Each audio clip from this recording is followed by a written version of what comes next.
he could be drafted. Good evening. If not that, he's also touring Big Ten schools and getting NIL money and stuff. So he's supposedly fantastic. Yeah, good. We're good. We're good. All right, we are back from closed session. Our next item is board mission statement and agreements. Right.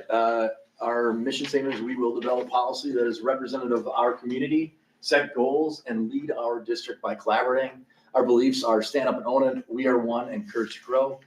Stand up and own it is really that individualization to do the best that you can possibly do to be the best version of yourself. And that means taking the initiative to do that day in, day out, and being intentional about it. We are one is that we can't do this alone. We need each other. And then finally, the courage to grow is really about coming in with that open mind and curiosity when we meet and come up with the best things for our kids. All right, thank you. Next item is approval of our consent agenda. So 2 items on our consent agenda. First is our treasurer's report, which is found in our board packets. And then we have the adoption of meeting minutes, one for our February 23rd, 2020 meeting minutes, and then the second one, our special meeting on March 4th, 2026 meeting minutes. So look for approval, or excuse me, look for a motion to approve the consent agenda. So move. I'll second. Okay, then roll call when you're ready, Rick. Hawk, Yes. Gillings, Yes. Geckerman, Yes. Humphrey, Yes. Mappy, yes. All right, next item is where we get to share as board members a moment of pride. So if anyone wants to jump in first. Who hasn't? I'll start. Okay. This month I attended the academic bowl that we hosted. I had done it about 15 years ago, I think they told me it was last hosted.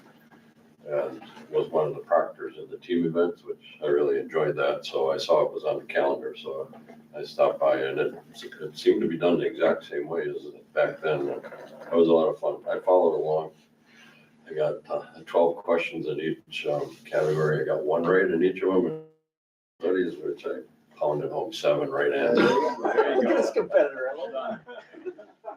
And then the other thing I had a chance to get to was visitation for Dave Cohen, our longtime employee, and obviously you all know how great Dave was and what he meant, the district meant to him, and what kids were better because of him, and that was sad, but I wanted to mention that too. So. Thanks, Steve. I guess it seems like the annual shout out to Kurt Wismer and the incubator program. He's got a couple students at the junior achievements, young entrepreneur. So it's just, I think it's an outstanding program, and besides that, he just contributes throughout the district. So shout out to him annually. So. Last Thursday night, we held the first annual FLC dance. Yeah. So a lot of fun. We had 300 kids or 300 families come. I think that was more than we were anticipating, but it was a great.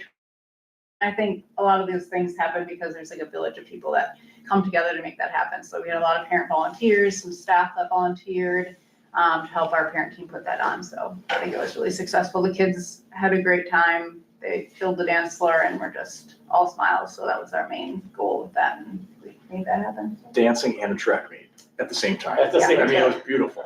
How do you make that? Yeah, right. That's great.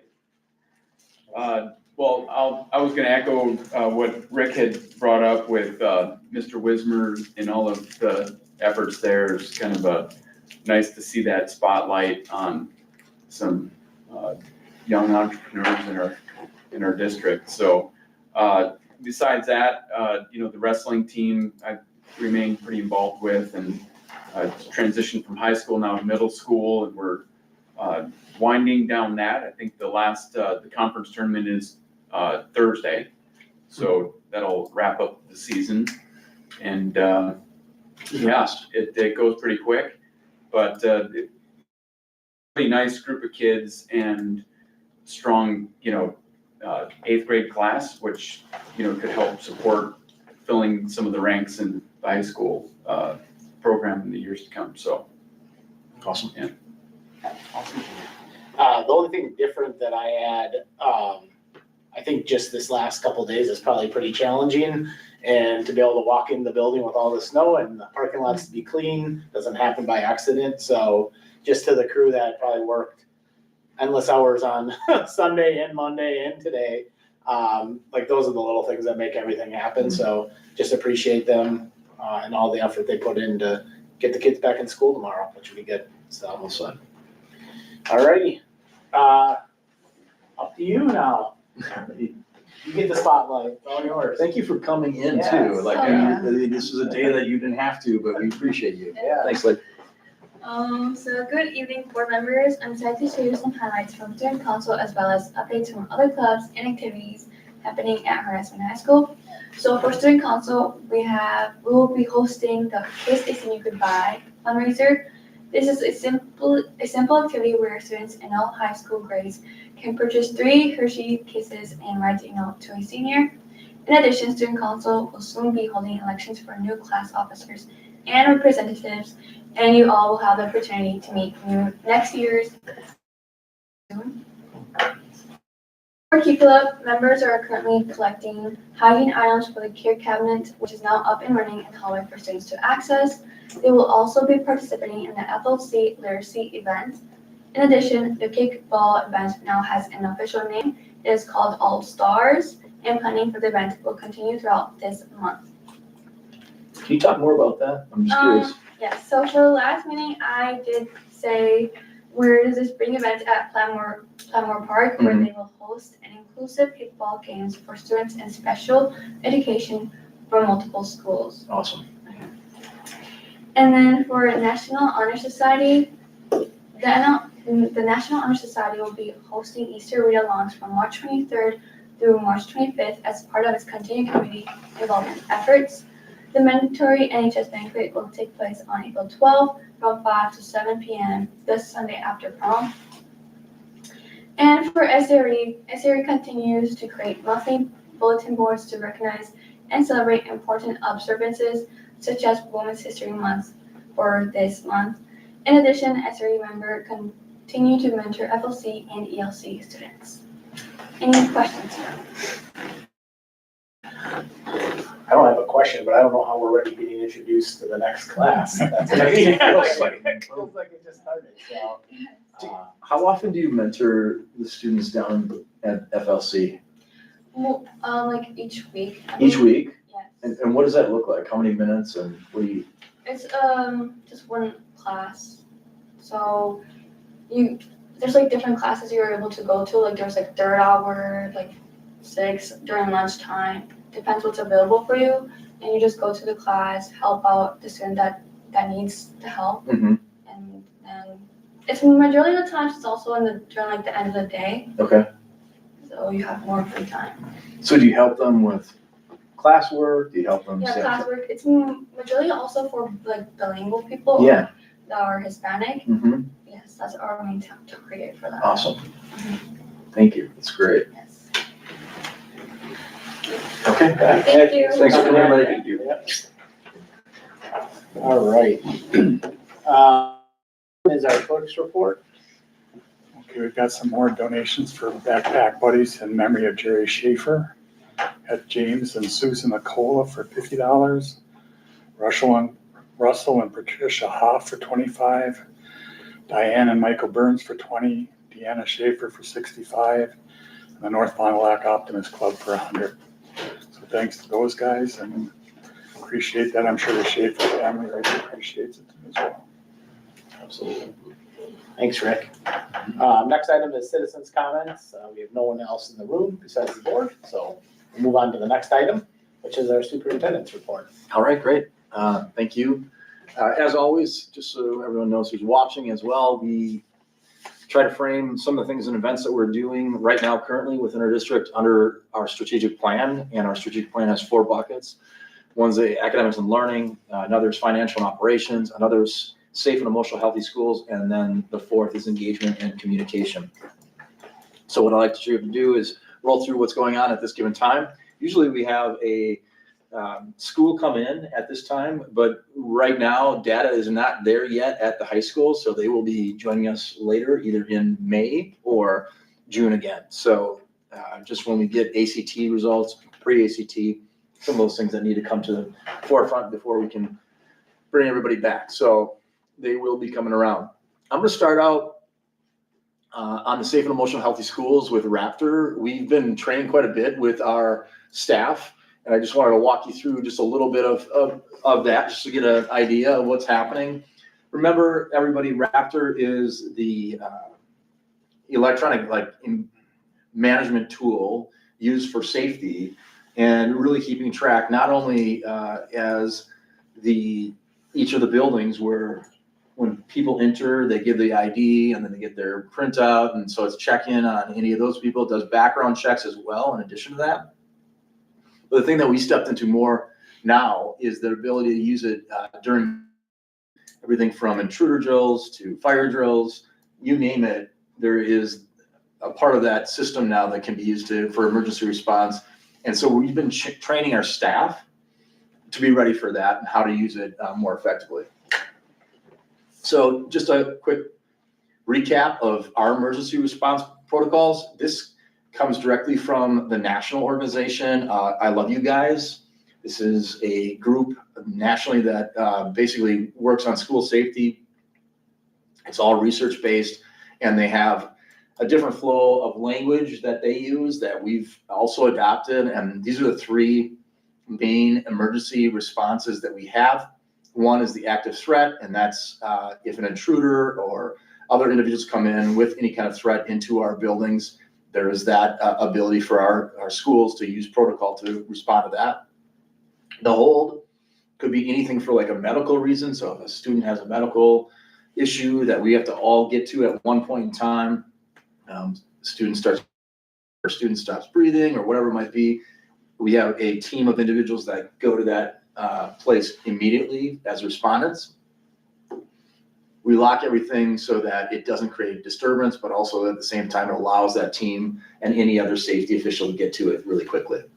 And the last one's get in stand. So if we had something in our community that was happening, let's say a robbery or something at a Quick Trip, what we get notified on is that, and then what we do is lock down our community as best as we can. This is where Raptor's so great too. In the past, like for example, if PE or Phi Ed was outside on the track or across the street at the practice fields from the actual building, the only way you can really physically get a hold of them is either walkie-talkie or cell phone. Well, now if there was ever like a situation like a get in, stay in and Raptor, their phone will automatically start foghorning, and then they know what that situation is, and then they can pull those kids back inside and get them to a safe space during that time. So when there is an emergency outside in the neighborhoods or whatnot, Joel Yeager, or Officer Yeager, gets an alert. He can ping that himself and then kick that out to everybody so that they know what's going on. In this case too, though, most of the stuff that's going on inside, you know, everything's kind of business as usual. It's the outside doors that are getting locked and things like that. Those are the big three. We use for active threat a program called ALICE, and I don't know how many of you have heard of that before already. It's an acronym for several different things for protocols when an intruder potentially comes in. What we say to our staff, and every single time we empower them, like no move is a wrong move. It's what you think's best at that given time. So the acronym doesn't go in order, and each letter, A stands for alert, which basically means I'm going to be clear and precise on what is happening in the building or anything or messaging in any way, shape, or form. In the past, like in schools, like right after Columbine, they would do like these secretive messages that would go across the PA, like paging Mr. Locker, paging Mr. Locker, and then everybody knew, at least the teachers, to go into some kind of alert. Alice and most of the nationally known intruder or active threat programs and protocols say that's not the best, because the most we can do is inform everybody and alert to everybody. That's where I comes into play too later. informing them specifically of like, where is that intruder if we can, so that everybody can make the best possible decision in the given time. And even though we might think that we can do what we think we can do, it just depends on the situation. And we want to give and empower people to be able to do that. We tell our staff, even if you get it wrong, I'd rather have you get it wrong and we come out and say, oh, we had to call 911 because you thought this, great. I'd rather be in that situation before than anything else. The L stands for lockdown. So literally that means get in your classroom or any room for that matter. And you basically, it's not just in the past where people would sit in the corner, lock the door and hope everything's going to be all right and the lights turn off. It's really about is you locking down and you're using everything in the room potentially to create as big of a barricade as you possibly can. So the higher and the deeper that barricade can be, you can slow down that individual just a minute or two. That might be enough of the difference, or even for that person to say, I'm out of here, I'm going to another room for that matter. The usual response time now for in active threat drills and by police and officers, it's usually within 5 to 6 minutes they're on that target. If you remember Columbine, it was negotiation and they were waiting for like 35 to an hour. And by that time, most of the damage had been done and people were hurt and killed because of it. Now, Officer Yeager, he goes right to that threat, no matter what. And then as soon as that threat is announced, either in the village, it spreads to the county, it spreads to everybody, and everybody comes to that scenario so that we can best help and support during that time. C is the counter. We try not to go there too much because I think the better thing to do is just get your kids a safe space. We do not have to play hero necessarily. I mean, if it feels right or if it's in the right moment, we're not going to say don't, but it's not like we're training people to, be the savior in these kind of situations either. And the final thing is evacuate. And this is honestly one of the safer ones out of all of them. Again, prior to these kind of things, and when Columbine came out and everybody said, just have people sit in the corner. I've trained on this on different levels with other law enforcement in the past. We would literally go with the staff and we'd walk through the building and we just basically open up these doors with a lock, and we would carry like a pistol or a fake pistol, and then you go in and say, and you see them all in the corner. It's like shooting fish in a barrel. Like it was done. You could kill, potentially or within seconds, 30 plus kids in like 5 or 6 minutes. The evacuation, then we do another part of that drill is we say, hey, everybody just run and see how many people actually, within that same frame of time, only 2 people were actually hit on points on their like arms or places where they weren't going to be fatally wounded just because of the movement. So the likelihood of an intruder coming in and being a sharpshooter is slim to none. But at the same time, it moves people and gets them out faster, and that's where the evacuation is so important. When people evacuate the buildings, these are the rally points that we have right now so that they can meet up with buses and other individuals and law enforcement, EMTs, you name it. We see Limwood Park as well as Village Park. Everybody's got a specific location when they're going through this. Okay. Then there's the reunification. Sorry, go back one. You always want a reunification point too. So the rally point is just the initial, like, let's get kids here as best we can. The reunification is actually the process. If an intruder were to come in and it's an active threat and it was the worst day ever, a lot of these cases go for like 8 or 9 hours even after the event. And so some of these kids are sitting in those rooms, or the law enforcement is taking that long to do all the investigation afterwards, going through, making sure everything is what they need it to be. So while that's going on too, we will be busing kids from that place out to a reunification center that we don't announce publicly, but just so that we know that. And this is where like Raptor really comes into play. So if something like that were to happen, there was a reunification of some nature, and you have all these kids in one location, and families start coming like, I want my kid, I want my kid. Well, in Raptor, you have all the students in electronically. And you can see which ones are present or which ones are accounted for and which ones are not, which ones are injured, which ones are, anything in there that shows that right away. So you can see the percentage.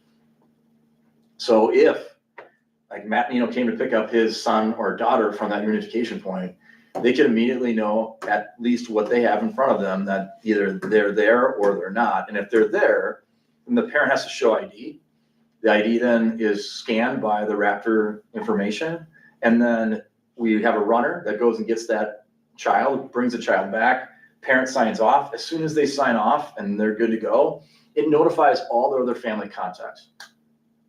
So we don't have everybody and their mother coming out to that one location, and we're bottlenecking and making it more than it is within that area as well. In that place too, for reunification, it's not just about that too, but we're also making sure that we've got people there who can support families. If unfortunately something were to happen to families or students or staff, they're there to console and help out with that process as well. The county of Fond du Lac is working on a big project right now in terms of teaming. If things were to happen at like a smaller school district, such as North Fond du Lac or other areas, most of the time, if a major thing was gonna happen at, like, let's just say Horace Mann, none of those people at Horace Mann are gonna be able to help out with that because they're in that situation, including administration and everybody else.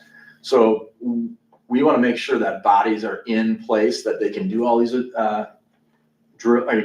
roles, so they can make sure that things are executed appropriately.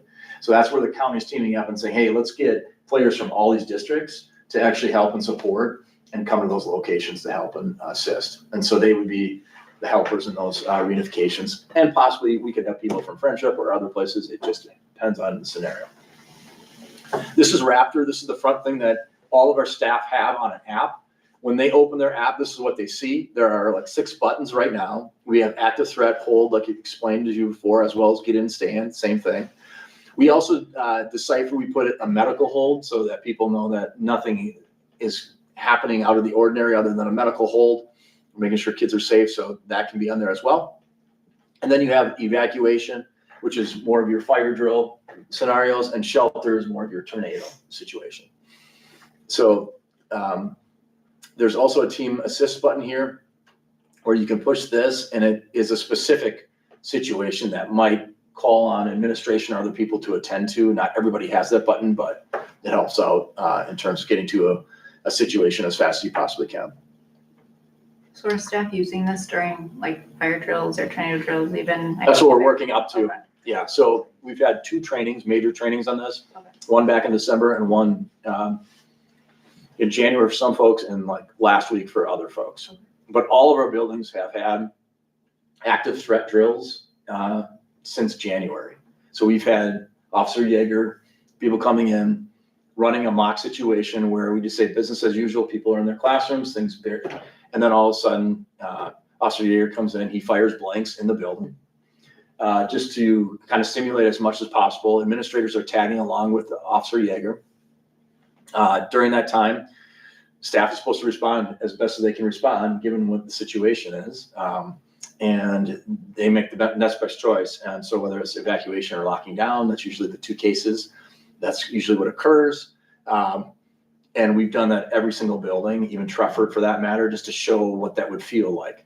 The other thing that Officer Yeager always asks in the debriefing, so we go through the scenario, then we debrief with everybody, say, hey, what did you learn? What did you see? How did this work? And it was more for just saying, hey, how does this work? When an active threat goes on and someone, what they do is, I think I've got it in the next picture here. Oops, not that. Yeah, so when you push one of these buttons, it doesn't automatically go, you know, you actually have to slide it all the way over, and it's almost like 2 slides so that people can't make a mistake on that as well. This is now hooked up with dispatch. So as soon as one of these things goes off, like a threat or evacuation or a fire drill or whatever it might be, this gets slid over, dispatch is aware of it right away. So if Officer Yeager cannot, they automatically get that. And that information from it. And they have access to Raptor as well. And we're trying to get that in their squad cars too, just so they can see this really quickly. Not a lot of school districts in the state are using this yet. And I don't know, it's a little bit more costly, but at the same time, for the safety of our kids, it's so efficient. So what we practice as a staff is as soon as this goes off, all of a sudden on everyone's phone, it's like the Amber Alert, rings, loud, all over the place. So then they can see it, and then they can make a decision, like what do they want to do based upon what they see right in front of them. There's messaging on that too. So if someone like heard something and they had a second and they were safe and everybody else was safe, that's the other thing we tell everybody, be safe, get yourself safe first, and then the kids safe, obviously too, within that frame. And then once you're ready, then you can look at that. It could be an hour or two later after the situation, but we want them safe before they're running with their phones, making sure that they're accounted for. But once they do get to that spot, they account for themselves first as staff. I think that's the next slide here. Yeah.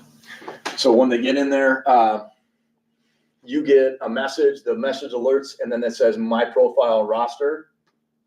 And this is Jake the Snake or something. I don't know what this person is, but it says status unknown.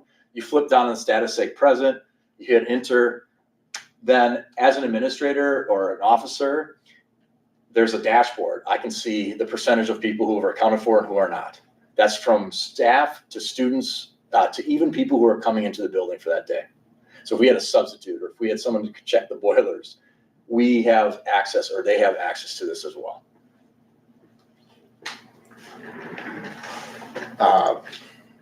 There's a little update status.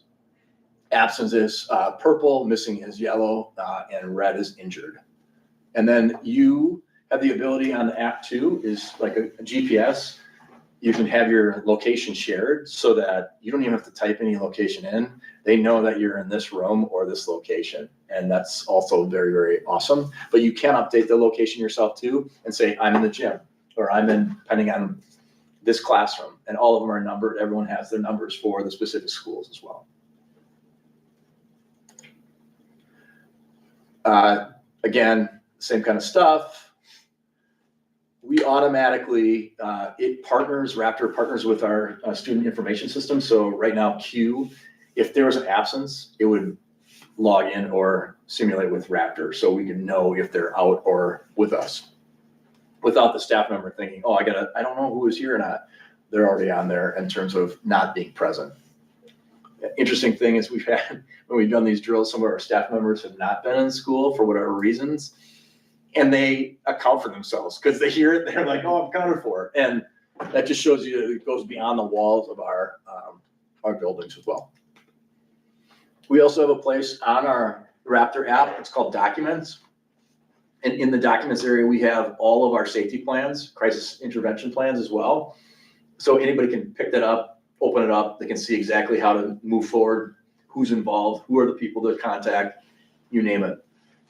We also will have all of our maps, our GPS in there too, so if anybody can look at that and go into it right away.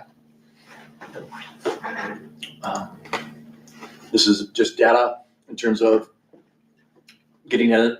Dispatch is now connected. We are doing a drill tomorrow to make sure that dispatch is all connected in the morning early to see if that's all working properly, but we're getting a lot of good response from this, where we're at. Questions about Raptor and what you've seen here, or so we've had 2 trainings, and Katie, back to your response. Before the end of the year, I know a couple of buildings do want to use it for fire drills, just to test it out, because then they can, rather than taking a clipboard or all those other things, you have your phone and you're boom, boom, boom, boom. You got all the kids, you're good, you're done. And it speeds up everything so much faster, rather than like, okay, you have your, or looking at a green or a red folder throughout they should be able to whip through it really fast, and we can get kids back in sooner, or at least know that we're done with the drill. This is like been the best. And when we talk to other people, they're just kind of like, what? It does this? They had no idea. We had 3 people go to the safety conference about a week ago, and there's probably, like, I would say 3 other districts there that had used Raptor, but there's not many of them out there. Like if you talk to Fond du Lac, Oakfield, or any of these schools, they don't use Raptor yet. So how does a visitor get integrated into the system if they're there for a couple hours? So what you have to do is like manually put that person in. Okay, right? so whoever you're with or Yeah, so assigned to would So be- if you were in a room with me and you were in my classroom, you're a guest speaker, and all of a sudden we had this thread, you'd follow what we're Yep. doing for the most Yep. part, and then once I had a time to be safe, I'd interview you and say, Add. Jacob's accountable, he's added, he was a guest, boom, we're done. Yeah. We know where he is at. Got it. Because the last thing they need to think is you as a suspect in the situation too, Yeah. because that's the other thing. You know, officers are going wherever they can go to see that direct threat, and, which, again, opens up a whole nother can there too. Any other questions? I'm super happy with what we've gotten so far. I mean, we've still got some tweaks to, kick out, but that's why we do the training too. And Brad has been doing a lot of the training. I did the training last week with Officer Yeager at FLC in Trefford.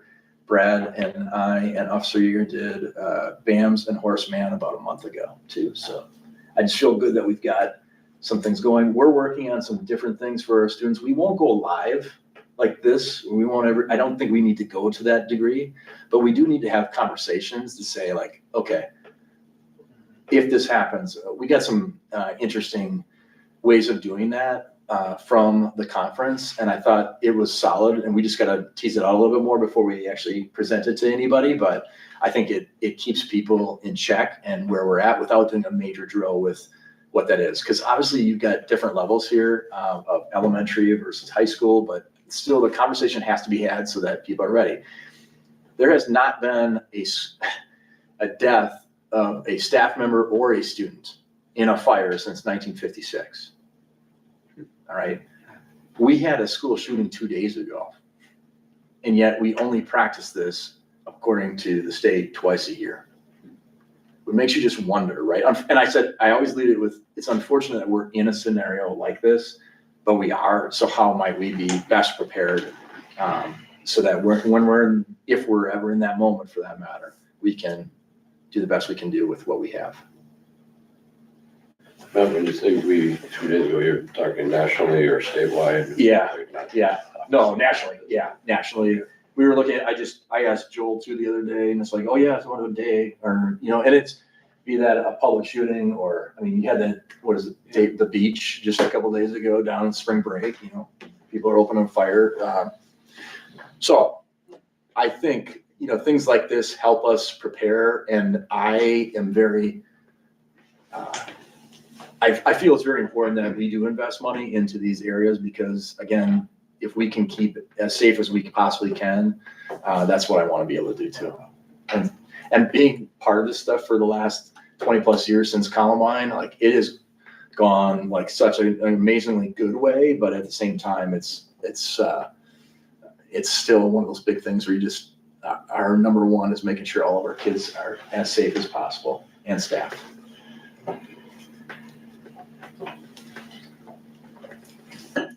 I don't know if you know this about me or not, but I'll just do it publicly, but as in Green Bay School District, I worked at Green Bay East High School. We were 2 days away from a school shooting.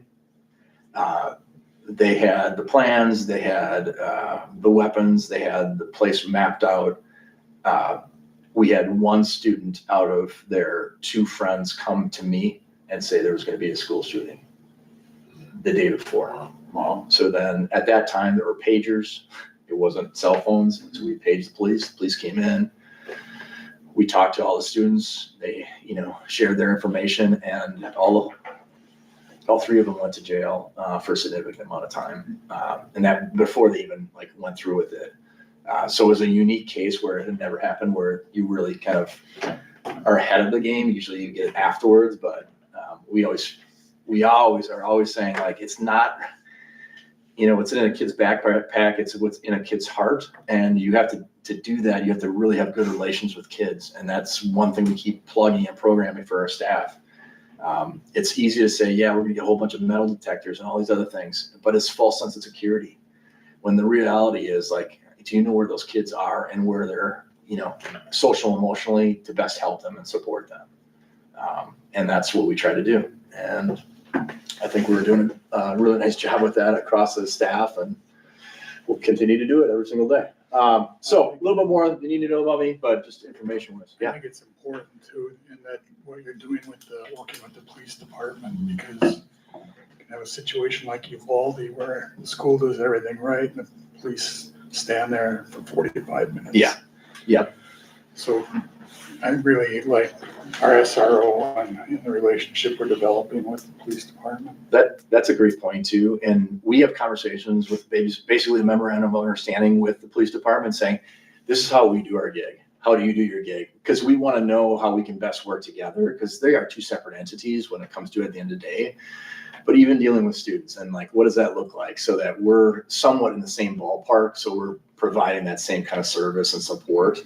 And I 100% agree with you. Officer Yeager is a phenomenal addition to our schools, and we're very fortunate to have him, as well as the rest of the police department. Sean, for his years before, and our chief is doing a really nice job too. So we're fortunate to be in a good place who really acknowledges and are, backing, supporting us too while we're going through this as well. Okay, shifting out of the engagement, I gotta see what I got here. Okay, that was in the safe emotion in healthy schools. Let's do a little, I'm just gonna go backwards here. Engagement and communications. Just want to update you, and Katie's been part of a little bit of this, the Let's Fly Forward Summit that is coming up. The first day is April 29th. It is a Wednesday. Yes, and the doors open at 4:45. We're gonna have dinner at 5. We'll start the program at 5:30, and then we go from 5:30 to 8:30 with activity. And I'm gonna share a little bit about what that might look like. This is just a little preview and draft. But what we've been doing as a design team is really sitting down and working on, like, what does this look like? Who do we need to get involved?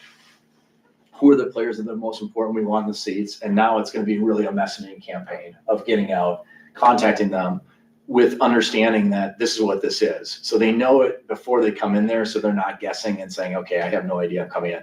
It is not a sit and get. People are not going to be standing in front of them speaking. It is going to be a lot of table talk, a lot of table work.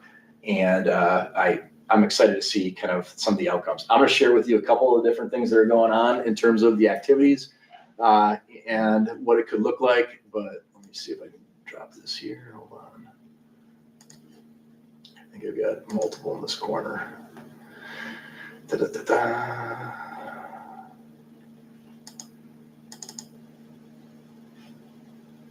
Yeah, let's just take a look at this. This is going to give you a little preview of like what it could be like, and just take a listen. Hopefully it's, there we go. So what does it really take to shape the future of a school district? Well, the North Fond du Lac School District has a powerful idea. The answer is the community itself. They're hosting a 2-night summit called Let's Fly Forward, inviting everyone to the table.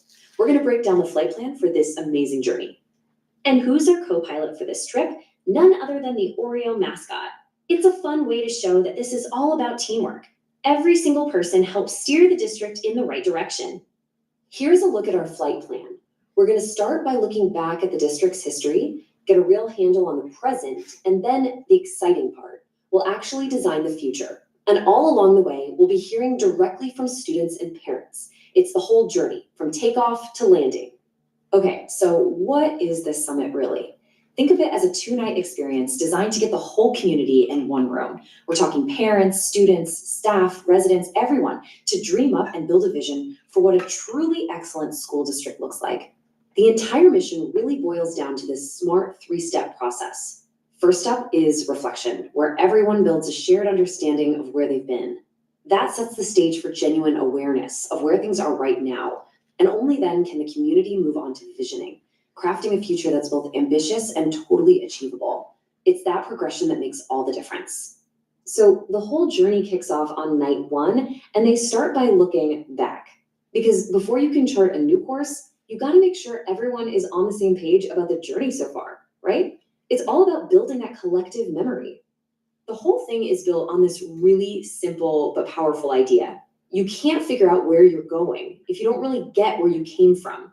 And this isn't just about getting sentimental. It's a strategic move. So how in the world do you get a whole community to build a shared history in just one evening? Well, they've got this awesome idea, an interactive timeline wall. Instead of some boring lecture, the community literally builds the history themselves.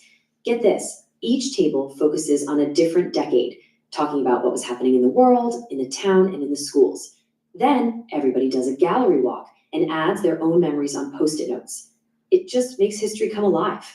And this isn't just a fun trip down memory lane. The last step here is absolutely crucial.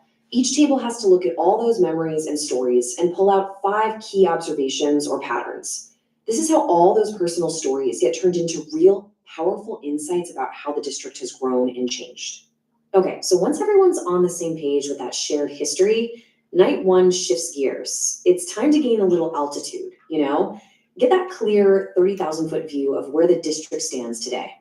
Now, to dig into the district's current data, they use this simple but honestly brilliant framework called notices and wonders. Notices are just the facts. What do we see? And wonders are the questions that pop up from that data. It's a great way to make data less intimidating and turn it into a real conversation for everybody. And this isn't just talk, right? There's a real goal here. After discussing what they notice and wonder, each table has to identify the top 5 urgencies for the district. What you end up with is this powerful, community-created snapshot of the biggest challenges and opportunities they're facing right now. All right, night 2 is where things get really exciting. The analysis is done, and now it is time for action.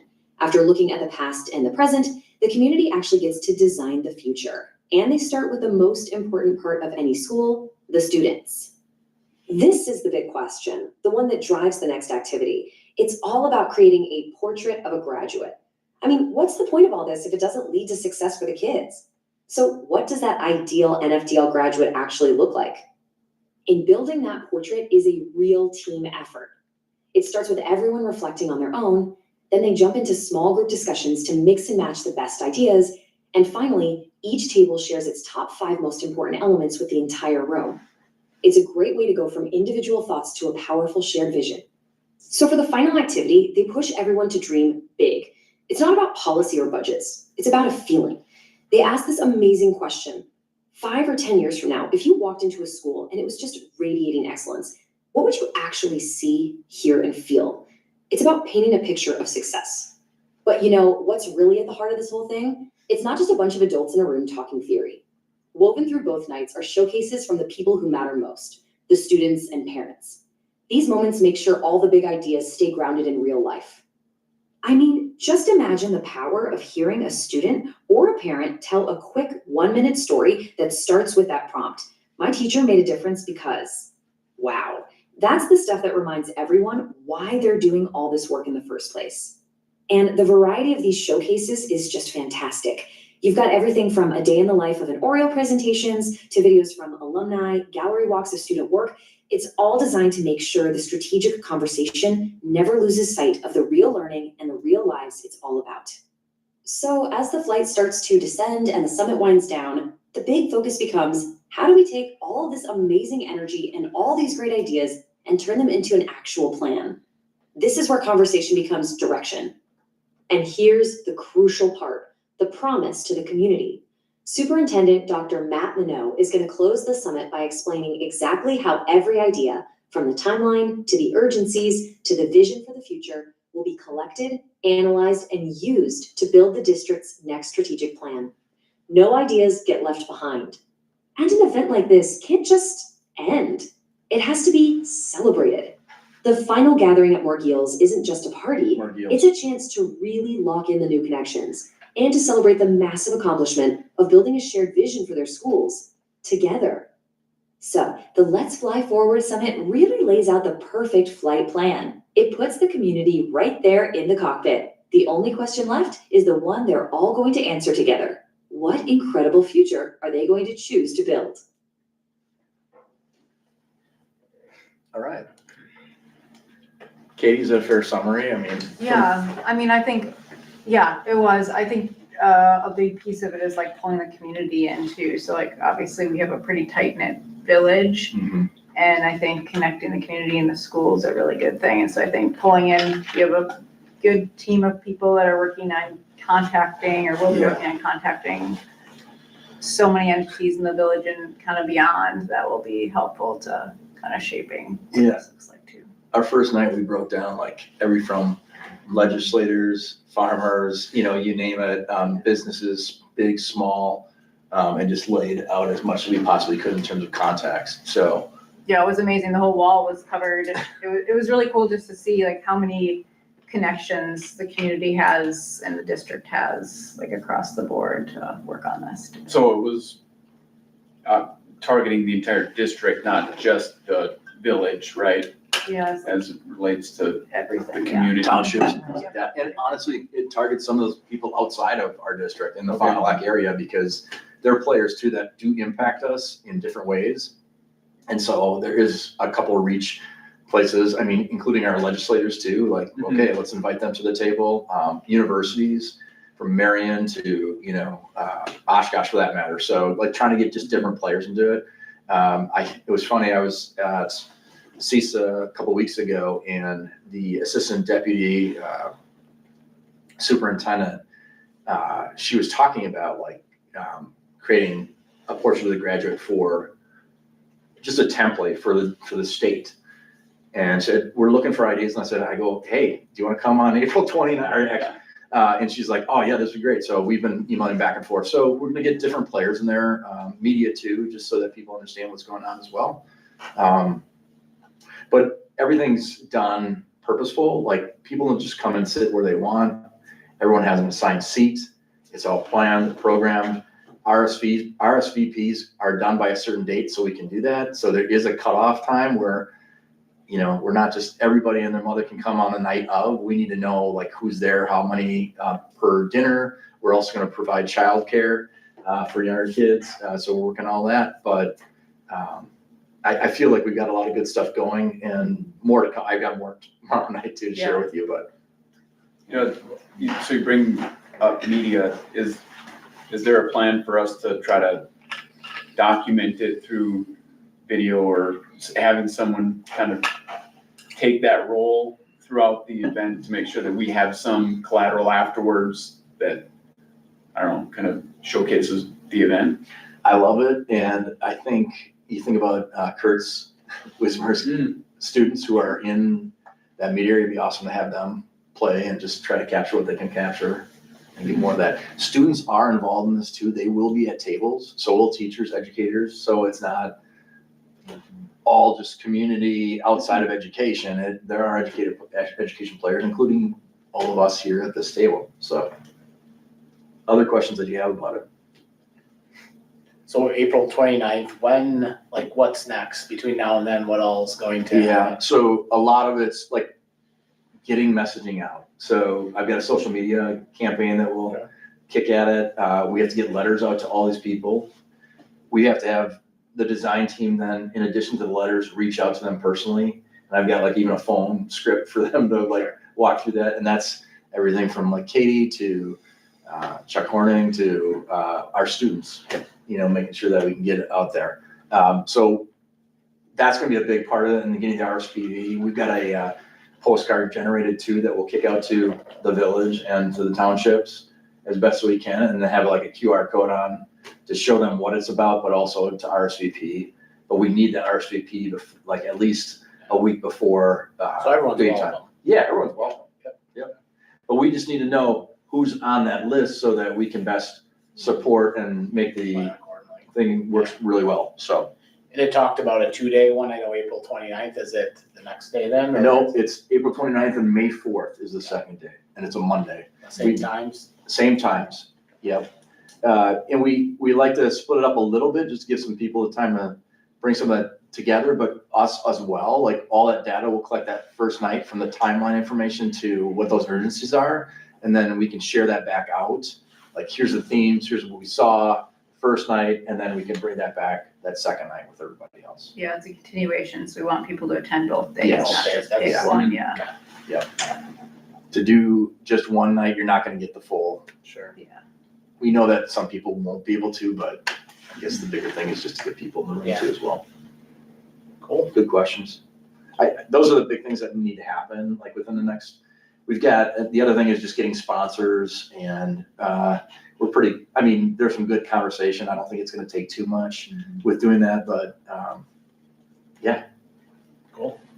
We will be at the high school too for that. It'll be in the Commons. And again, I think we're looking at, top 150 people. So they'll all be on that back side. So the one closest to the windows, everybody will be on that one side. We'll have the daycare and the gym, so people can do that. And yeah, the other thing, we just got to get student entertainment from them, sharing things to Pledge Allegiance to singing or, some other frame to make that happen too as well. Cool. So it's fun. I mean, it's gonna be here before we know it, Yeah. but at the same time, I think we've got a really good start. Thanks to Mike Slawinski too to help facilitate and help us out a little bit, just being at those meetings and getting through some of that. So our next meeting is tomorrow night to do a little more work, and hopefully either that might be the last one, we might have to schedule more, but I think we're pretty close. Yeah, I'm excited. Awesome.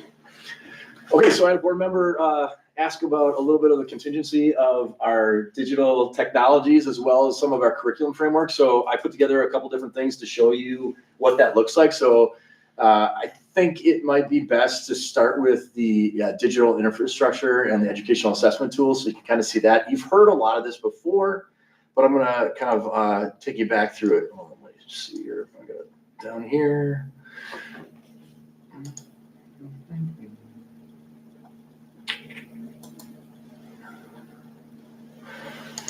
One of these are, yeah, that's it.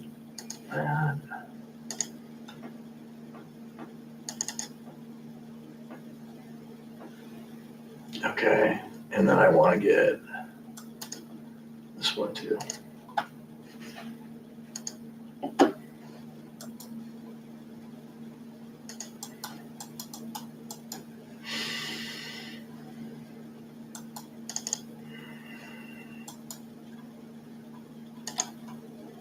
Oops, not that.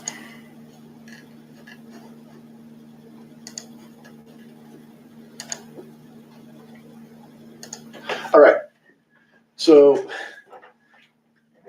I wanted to show you all the tools that we're using currently with students and staff and give you like a better understanding of how it all works together.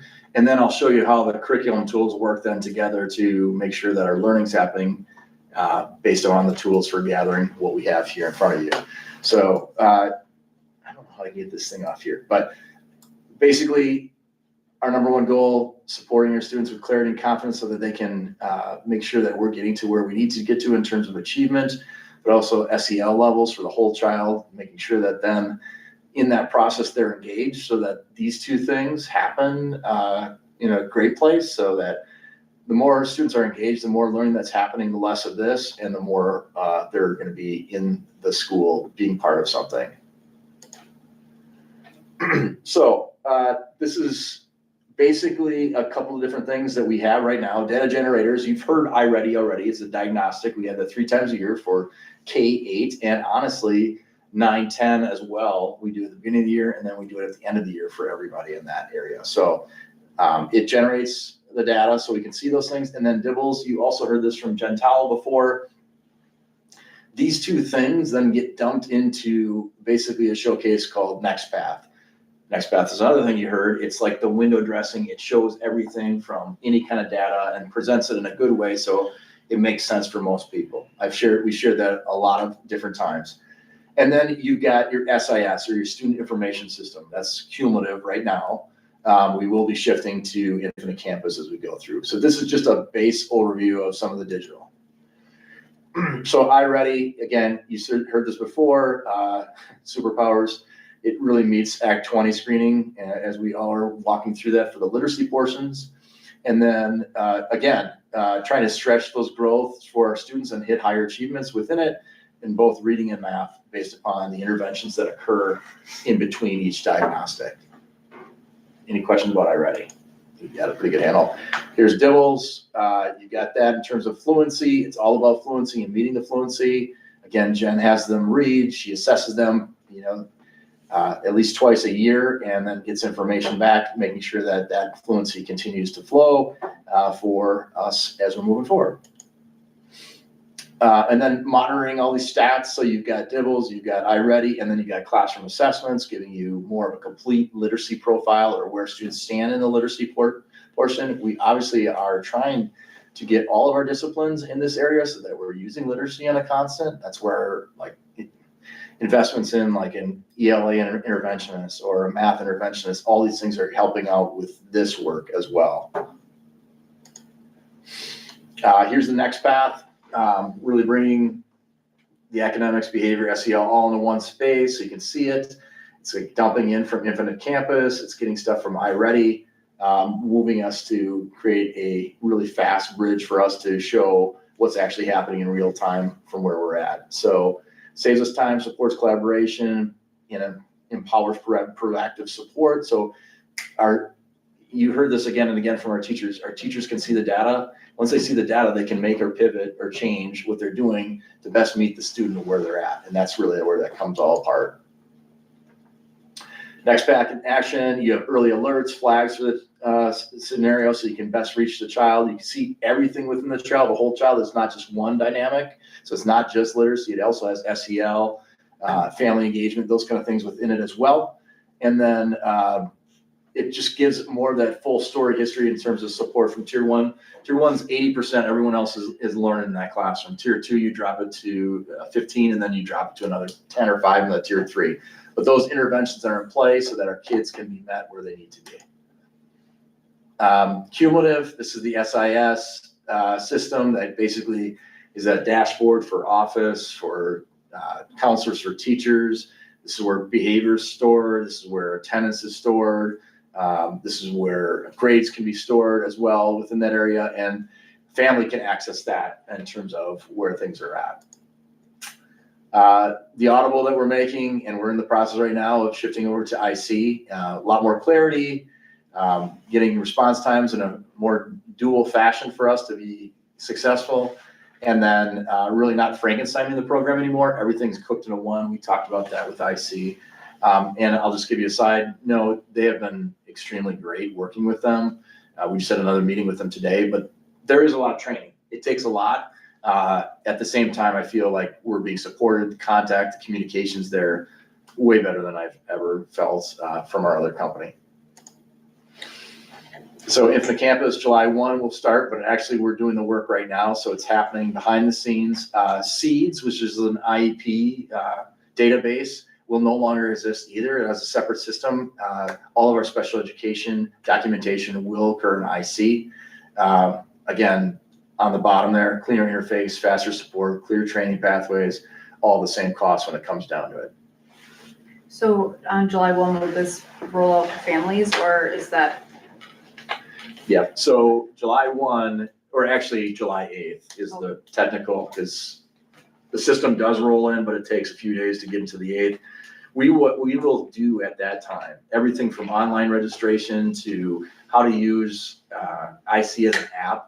We're gonna start giving that information out to families so they can see how they can best use it. Okay. But you're gonna see a lot of that training so that families know exactly from, I can do attendance, I can tell the office that I'm taking an appointment right now with my kids, and I don't have to physically call the office. I can do it through the app.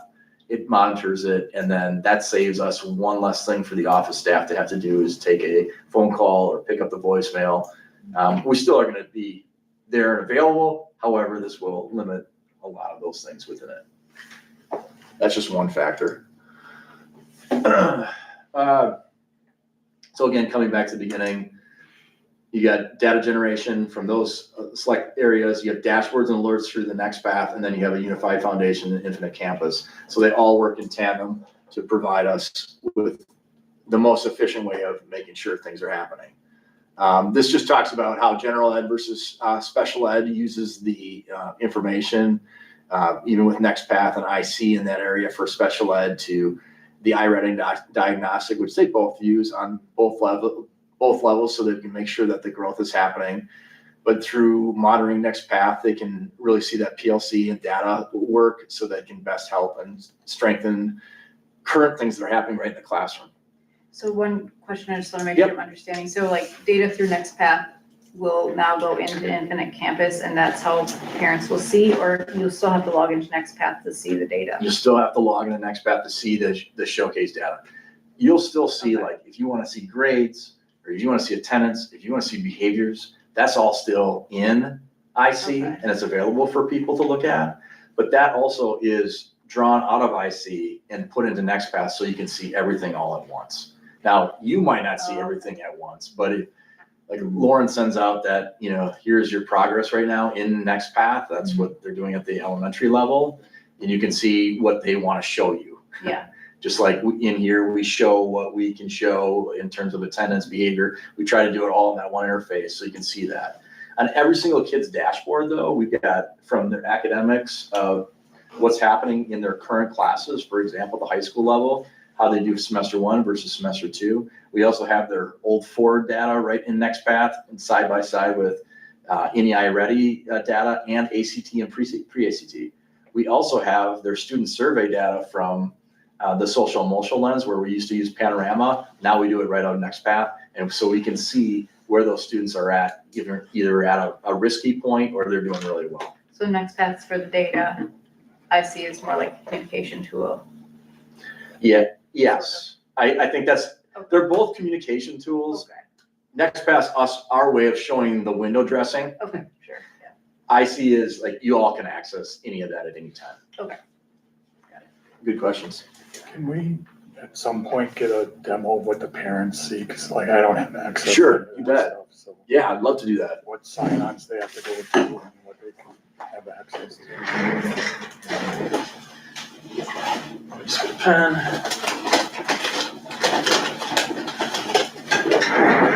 Do you want to see anything else from besides the parent lens within that too? Because I could get a ton of different demos, whatever you're looking to see. Whatever you think would be better. Okay, I'll look into that too. Demo for parents access. Everything from, I think, just taking attendance to looking at the whole overall, you're gonna be able to see the interface of your student on like a dashboard.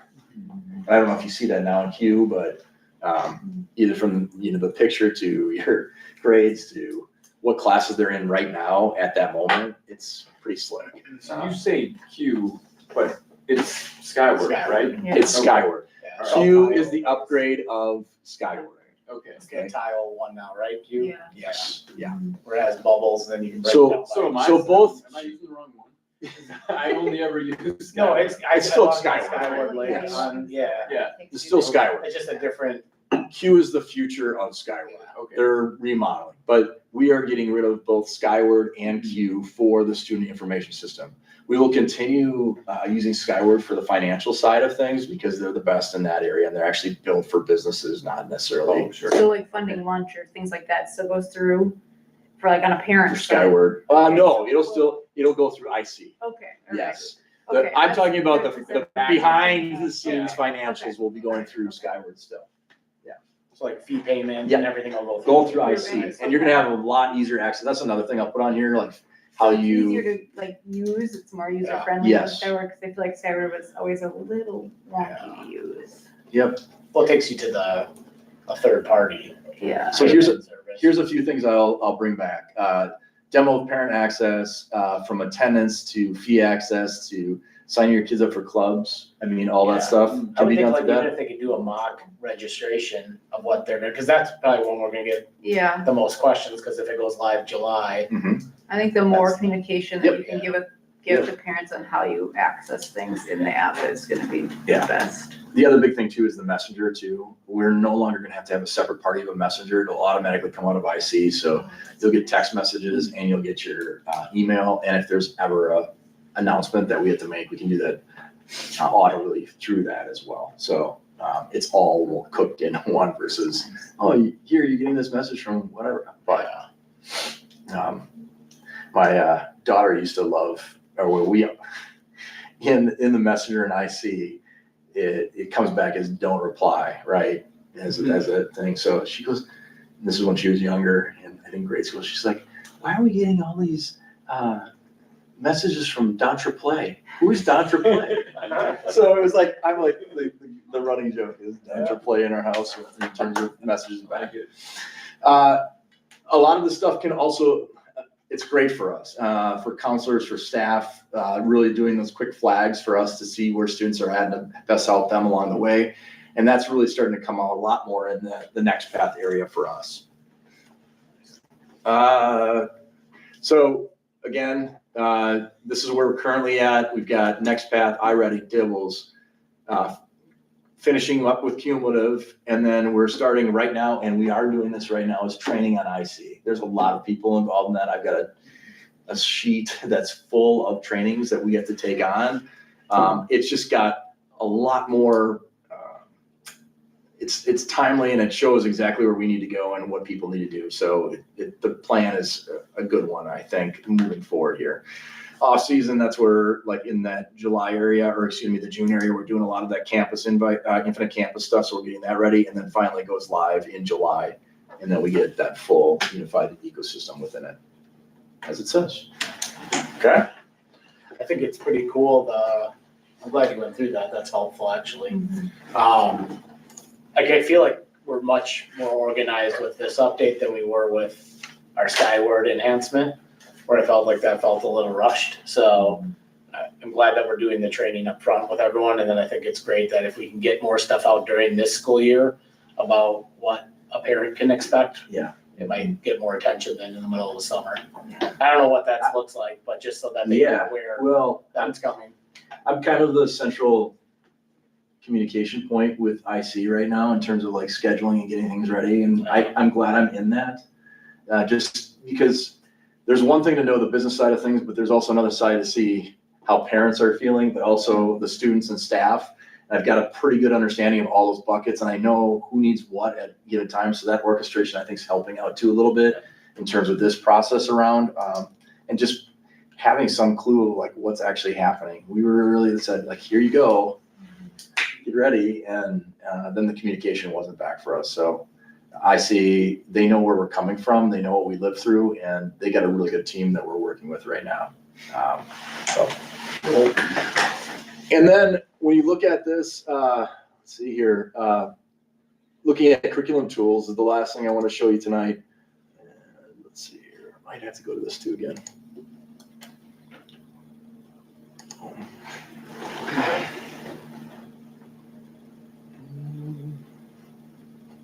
Yeah. So I want to give you an overview of just like how all those curriculum tools are, for example, you've heard the tool Bridges and Amplify and CKLA. That's at that elementary level. I want to show you how that continuum works and what's going to look like in the future too here as well. Let's see here. This should be good enough. I use a lot of sports Orioles because it's easy to establish that. So I apologize if you don't like the way the bird looks. So this is the guide through the system currently. Really the big two areas that we're focused on in terms of enhancing and putting our resources towards is literacy and math. According to our data in past years, we want to make sure our kids are growing and learning and achieving at higher levels. And this is one way to do it.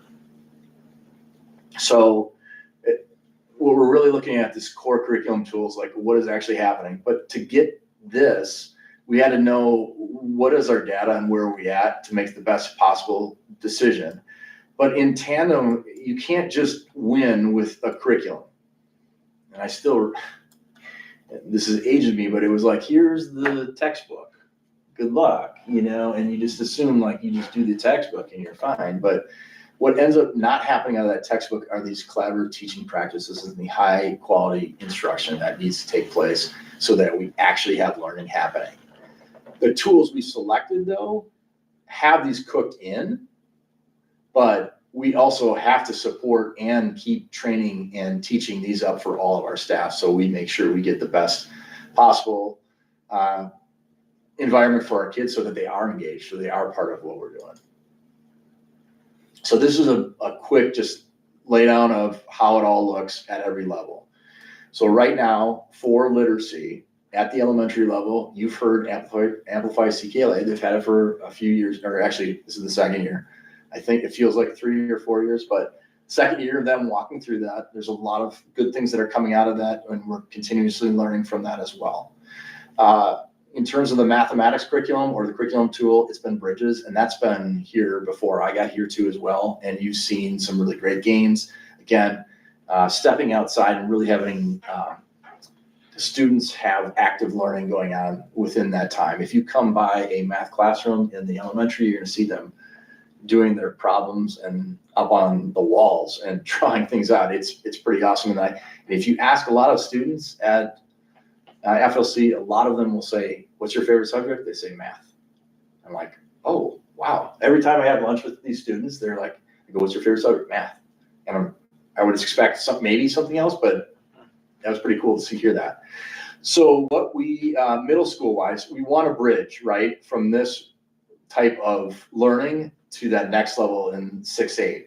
This year we piloted Amplify CKLA 6, 7, and 8. It's a continuation of this from the elementary, but set for middle school. And you saw a little bit of this. Lee came in, presented a little bit of this way back when, showing what that looks like. It's got a really good digital structure, and I think they're getting some really good things out of that. In terms of mathematics, we've had at the 6-12 level a curriculum tool called Big Ideas Math. All right. It is a curriculum tool, but it didn't meet what I was talking about before in terms of the practice as well as meeting our data. So we are moving to and implementing illustrative mathematics 6-12, which really goes in continuum with bridges. There's a lot of practices, a lot of similarities going in that same line. I'll show you that a little bit here, but just so that corresponds all the way 6-12. CKLA does not have a 9-12 curriculum tool. All right. And so what we did is we looked for different things to check out or pilot. So next year, our high school 9-12, or actually 9-10-11, is going to pilot My Perspectives. And I'll show you what that is in just a little bit. But it again is bridging these things. It's very similar to the CKLA work of where we're at. So these are just some of the building blocks, and these are just some of the standards that you start seeing, from one level to the next. Learning to read at that lower level starting blocks, to literacy and analyzing text at the 6-8, to actually critical analysis of the actual work in the 9-12 level.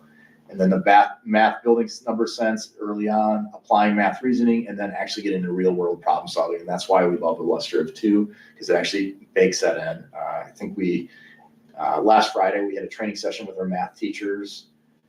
The problem was if we had a t-shirt cannon and we shot it on the moon, what would that look like in terms of trajectory? How far would it go based upon the speed of the cannon? And then what would happen if you actually had gravity working through that? And every single team was up against the wall, working together in small groups, talking it out and filling out the problem. And it was active learning. People could see what that happens. And we're going to see that now more at that middle school and high school level. So this is stranding at the elementary literacy, the science of learning. You've heard of this before, but that practice with the comprehension and phonetical awareness works together to create the starting blocks for literacy. That's a very, very quick overall. You all have this, but this is where CKLA and a lot of other texts right now in terms of Act 20 is built on that science of reading or science of literacy as well. Moving away from Lucy Hawkins, which we were in before, not in that same frame. All based on research too, is that where it's at. Here's the K-5 bridges, everything from the number corners to problem investigations to workspaces. So a lot of hands-on math, a lot of math talking, getting students confident in math and feeling good about math early on with that bridge zone. And again, it's not the traditional, I'm going to stand in front of you and run through this problem, and then we're going to run through problems and go through that. It's like a lot more active throughout the whole class itself. 6-8, you're getting to that CKLA close reading strategies, which is basically annotation of text in small groups. You're analyzing themes and ideas, you're looking at the argumentative and analytical writing, and then a lot of academic discussion and collaboration as they're going through that, which is all cooked into Amplify. Illustrative math, you start getting into, at this level, analyze, explain, compare, connect on a lot of different things within that frame, but really that hands-on, active learning, getting up out of your seat, doing the work together, problem solving, drastically different than what we've had in the past, and we know what we know, and this just fits better with where we want to go in terms of achievement. Here's the 9-12 from my perspective, from classic to contemporary to digital media, focusing into units on themes. So this is where that real world level comes into place, and then through that real world scenario, so they can relate it back to their own lives or to their futures or whatnot. It's available, and then that all comes through the assessments of literary analysis, research writing, argumentative essays, multiple multimedia projects to actually have that output what we want to hit the standards that they need for those levels. Then math, again, illustrative, algebra, geometry, algebra 2. These are the different works through those areas, and especially the algebraic reasoning, geometric. This is where the geometry comes in, and statistics and probability that comes out within the latter algebra 2. And then we're getting into the outcomes of justifying solutions, applying real world math situations, and advanced quantitative reasoning. So it kind of gives you a frame of what's going to be happening at those levels. Again, you need 3 years of math at the high school level. It's better to take that 4th year. We've done some rework of some of the math for this upcoming year too, to meet where our students are at too. So that's going to be exciting to see some of that happening within our schools as well. And again, it's just showing you this continuum. It's all going to the same thing. I have college and career ready and life readiness because it does. It's when kids say, well, we're never going to use this anymore. Well, yeah, you're going to execute critical and analytical thinking. You're going to be doing problem solving. No matter what part of you are, you're going to be doing that within your area. It depends on how it's done, though. If you're sitting by yourself all the time doing your own work, that's a whole different ballgame than actually getting out, talking to other individuals, and that communication, too, of listening to each other and rationalizing, compromising on what that answer. And you might get to that answer several different ways. And that was the cool thing about Friday, too. All those groups had a different way of reaching to that final answer. And that's important too. There's a lot of different routes to get there. Whereas in my world, when I was learning math, it was like, here's the one way, here's the answer to get it done. And we got to be very aware that it's okay. There might be multiple different pathways to get to that as well. Teaching them that in the long run too. So Matt, the curriculum tools will actually provide for some, I don't know, like activity or interactive, lesson. Is that the way that? Yeah, that's what I was saying about some of the high impact strategies are part of the tool. Yeah, okay. It's only part of it. You got to You just have go. to execute it. You have to right? execute, right? And then one of the biggest things we talked with illustrative math for our 6-12 teachers is like, execute this, and get them to be moving, get them outside of their norm and not, so we can start seeing that active learning. And if they just did that, they'd see some of that. But there's also that interface too, is like, okay, what about the gaps? We went over to Campbellsport and watched the middle school over there. Those kids did not stop thinking and learning. I mean, the activity that those teachers had going on, one of them just had them up at the boards the whole time with groups. And she just come around and like, oh, that was pretty good. She put another problem right in their cook, and then they start figuring that out. Or they'd switch every 5 minutes with different partners, so they had to work with different people within the group. And again, it's laid out so you have some of those pieces, but we really want to get to that level where they're cooking for that 47 minutes and just taking it all in. And again, if they start doing this, when they start accompanying any kind of problem they see, they're going to be able to have at least a tackle at it versus saying, I have no idea how to run it through. And how many times do we hear that from a lot of college students where they get to the math classes they're taking and they're like, we practiced all these in class, but there were none of those problems on the test. Yeah. And it's all application. It's how do you analyze and shift and adapt? And we've got to start teaching that skill so that when that happens, because it will, that they're prepared for anything and they can at least tackle it versus shut down and be done. Well, the real world doesn't hand you a piece of paper and say, solve this. Yeah, right? exactly. Right. You have to use critical thinking skills. Right. So I just wanted to give you a background of we're building this whole system. And I have to give a lot of credit to like Kara Hartkoff and the literacy sense of just keep pushing.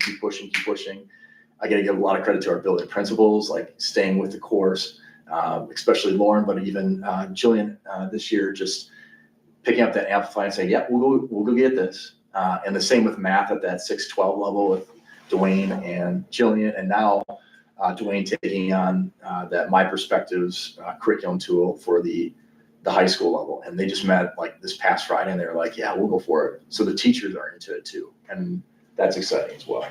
Well, for me, it's, I'm in no position to evaluate the tools, but this looks like it makes sense to me. But what really excites me is the K through 12 vision of this whole thing. When I started on the board, one of my biggest issues was it was siloed by building with no crossover on curriculum, no discussing how this stuff fit together. And you could see the results that we got because of that. So having a total view K through 12 and seen how this stuff fits together gives me a lot of hope and excitement. Me too. Wow. Me too. And a way to track it, Mhm. right, consistently, which is cool with what you shared before. Well, and that's the other part of this too. Like, so there's 2 other different dimensions that have to go on to support this for us. Or actually 3. We could go a ton of different supports. One, when we talk about high impact strategies and some of these things happening, for no matter if you're teaching literacy or math or anything else, we need to continue to train up all of our teachers those practices. So no matter if you're in a math or a science or a social studies, you should be doing very similar to that active learning going on within your classrooms. So how do we support our teachers to learn that and to do that and keep trying that? And that's one of our big things for next year in terms of making sure that happens. So that support's there. And then you've got the idea and concept of learning walks that are starting to be established where peers can watch peers and really help and assist each other and notice things. And unfortunately, education is a very siloed, grade to grade, classroom to classroom. No one wants to share what they're doing because they're worried about, like, I don't know what they're worried about. But the bottom line is we've got to work together and we've got to be on the same page so that we can best help our kids. And by watching other people, you get better. I'll say in the last 20 years, if I could go back in the classroom right now, watch out, because I've been able to watch some of the best, and you can take those tools and all those strategies and like, so when I do any kind of training, I use that stuff to model it as well. And I think the third element that's in here that really is going to help assist with this is our evaluation system too. We're focused on specific things that hit these areas and these tools. So when we walk into those classrooms, these are some expectations we need to see per the curriculum tools, per our universal tenets that all blend together. The universal tenets and blend right in with all these curriculum tools. That's another thing we made sure that aligned, and that those tools also were high research based on Hattie's work in terms of learning per year. So there's multiple stuff behind it. It's not just the tool, we just need to go out and pick it. It's based on research. It's based on our tenets to make sure that we can support it.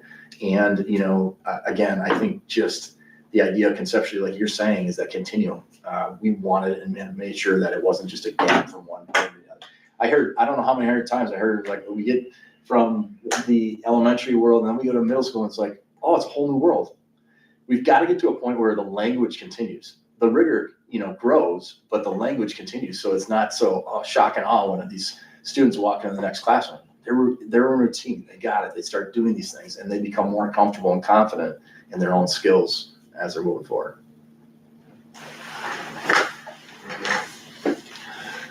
Any other questions about that? All right. Well, that brings the end of my report. I know there's a few more things on there than usual, but I just wanted to give you, and I appreciate you coming out and saying like, hey, I would love them to learn more. And I think everybody, can gain from that too in that learning. So appreciate it.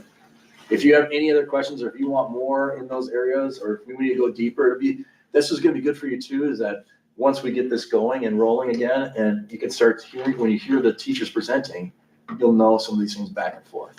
But we'll review these because it's easy to lose track of this because there's a lot too.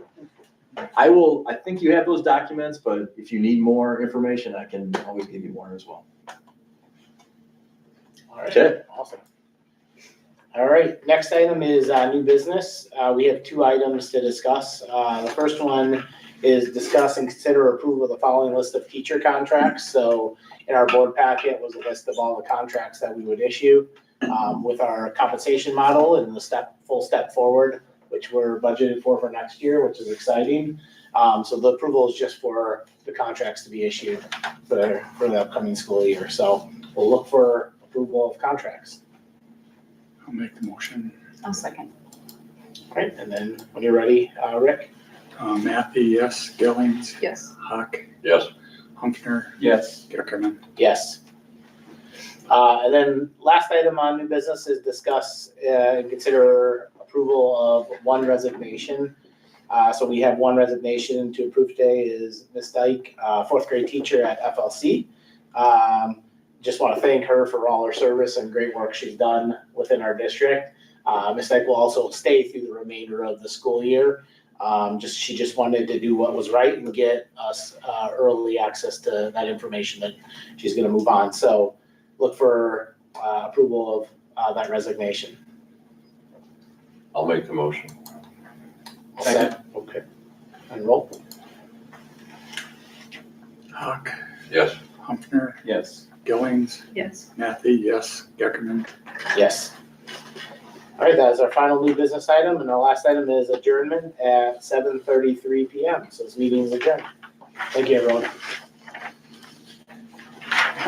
Good night, all.